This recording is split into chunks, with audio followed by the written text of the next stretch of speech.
And every time we see these attacks, and this was highlighted in Paris back in November, we see European leaders stand up and say, we stand with France, now we stand by Belgium, we will give them all the help that we need. But here we are again.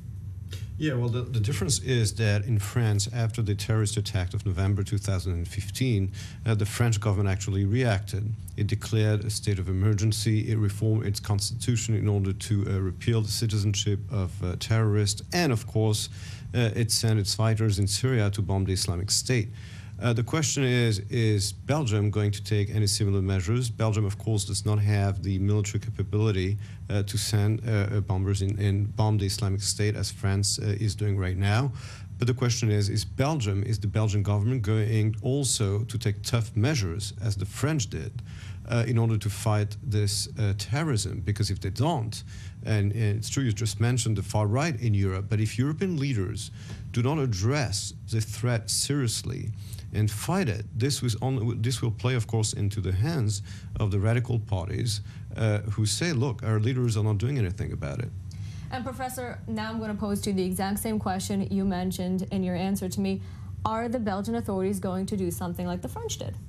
So the French government has this law that they passed back in the time of the Algerian War about the state of emergency. The Belgium don't have something similar. And the state of emergency in France, which has been in place since the terrorist attack of November, is very strict. I mean, it really gives all these powers to the French government in order to fight terrorist threats. Belgium does not have similar laws. And so the question is really, what is the Belgian government going to do?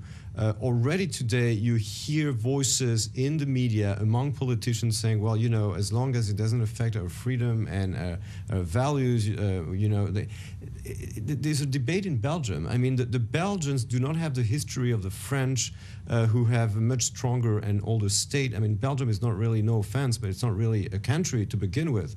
So it's a very dysfunctional political system. It takes them many months every time after elections to form a coalition between the Flemish and the Wallons, etc., etc. So that's a big question. As I said, if they don't take the required measures to fight this terrorist threat, one of the consequences will be, as I said before, the rise again of the radical parties.